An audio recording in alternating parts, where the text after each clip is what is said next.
Long ago, the Akan people lived in scattered clans. The Oyoko by the great river, the Brechuo in the forest hills, the Agona in the grasslands. Each clan followed its own chief, proud and independent, but this separation made them vulnerable to raids from larger, unified kingdoms. In those times lived Osei Tutu of the Oyoko clan, who had traveled among all the Akan groups and seen their collective strength. We are one people. We speak the same language, honor the same ancestors, worship the same sky god Niam. Why do we live apart when we could be strong together? His most trusted advisor was Okamfo Anakai, a powerful priest who could speak with spirits and read the signs Niam sent. Great things are coming. Niam has shown me visions of our people united under a divine symbol. But this unity must come through a sign all will recognize as coming from the sky god himself. Okamfo Anakai called for a great gathering of all Akan clans at Kumasi on the appointed day. Thousands came, chiefs in their finest regalia, elders carrying ancestral symbols, warriors with spears and shields, mothers with children. The priest stood before them, arms raised to the sky. People of Akan, today Niam, the sky god, will give us a sign of his will for our future. At first, nothing happened. Then the wind rose powerfully, bending trees and swirling dust. The clear skies suddenly filled with dark clouds, and thunder rumbled. Lightning began to flash, but this was golden lightning, brilliant and pulsing with divine power. From the heart of the golden lightning, something descended.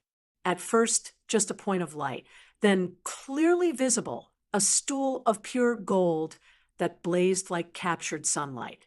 The golden stool descended slowly, majestically, its smooth curves and intricate decorations visible to all.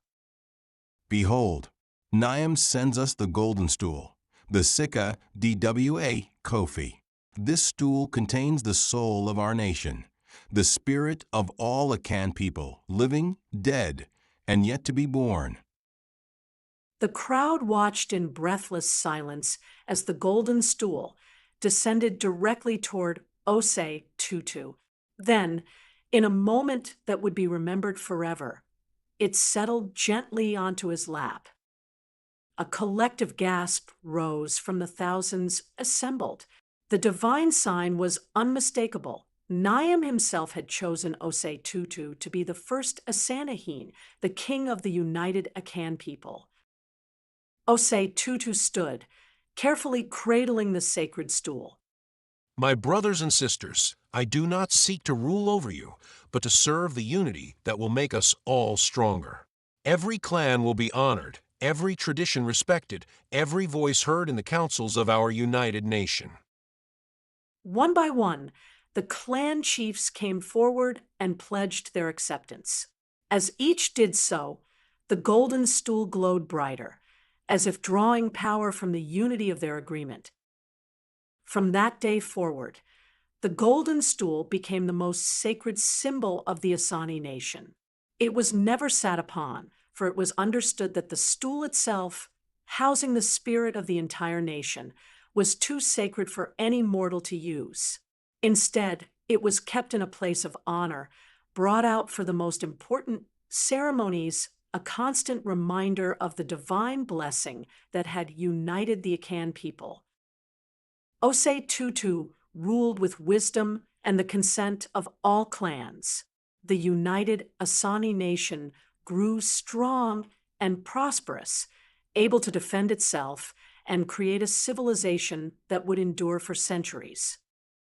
The golden stool remained the soul of the nation, passed down through generations of rulers, each understanding that their power came not from their own strength, but from the unity of their people and the blessing of Niam. And whenever the Asani people faced great challenges, they would remember the day Niam himself showed them that their strength lay in standing together as one people. True leadership comes not from the desire to rule others, but from the willingness to serve something greater than oneself. The most powerful bonds between people are forged not by force, but by freely given consent and shared purpose.